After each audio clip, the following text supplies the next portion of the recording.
Ososphère, c'est 4 jours. 4 jours avec des manifestations de type assez varié.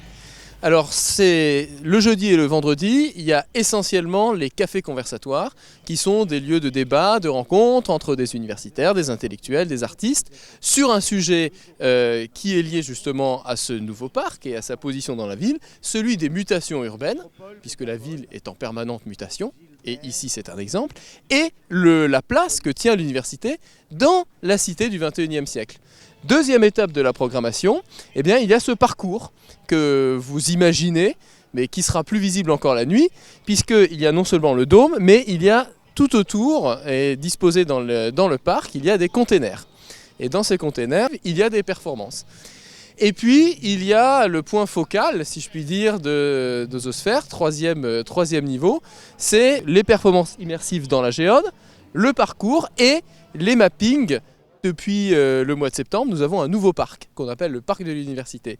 Et ce parc, il a de réalité, il ne sera vraiment vivant que si on l'habite, et pas seulement en y passant, mais si les étudiants et les Strasbourgeois qui habitent à côté se l'approprient. Donc pour nous, c'était important d'installer en geste inaugural une manifestation qui est repérée en ville. Je crois l'Ososphère a fait ses preuves depuis plus de 15 ans, à la laiterie, au Mall Zegmuller, dans la ville, sur la COP.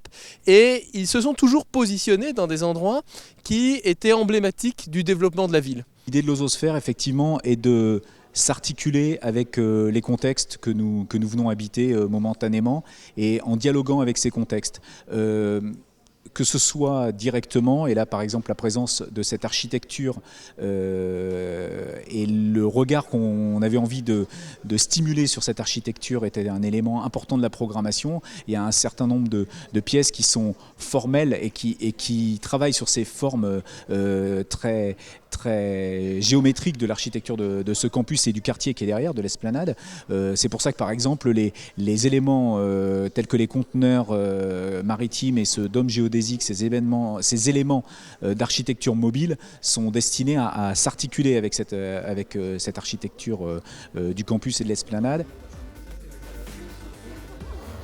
Alors je devais intervenir pour l'Ososphère et donc l'idée est venue d'imaginer la ville de demain, et la ville de demain pour moi est collaborative.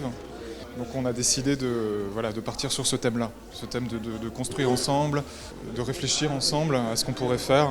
Et à plusieurs, on serait forcément plus fort. C'est une approche complètement différente de ce qu'on peut utiliser dans les écoles d'archi, dans les écoles de design. Il y a vraiment un contact différent avec les matériaux, puisque forcément les aliments ont d'autres odeurs et ont d'autres textures. La ville de demain, c'était plus moins l'individualisme des gens, en fait, plus connecté, plus avoir d'attractivité, plus rencontrer de personnes qu'on ne rencontrerait jamais, plus participatif et collaboratif.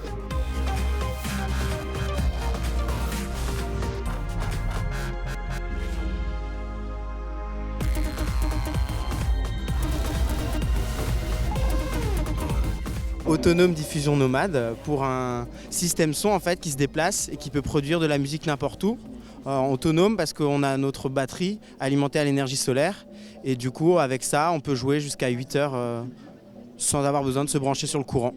Et donc nous c'est aussi une démarche globale aussi, passer un temps convivial avec les gens mais en même temps qui réfléchissent à comment on pourrait faire aussi les choses autrement en question d'échelle et aussi de production d'énergie.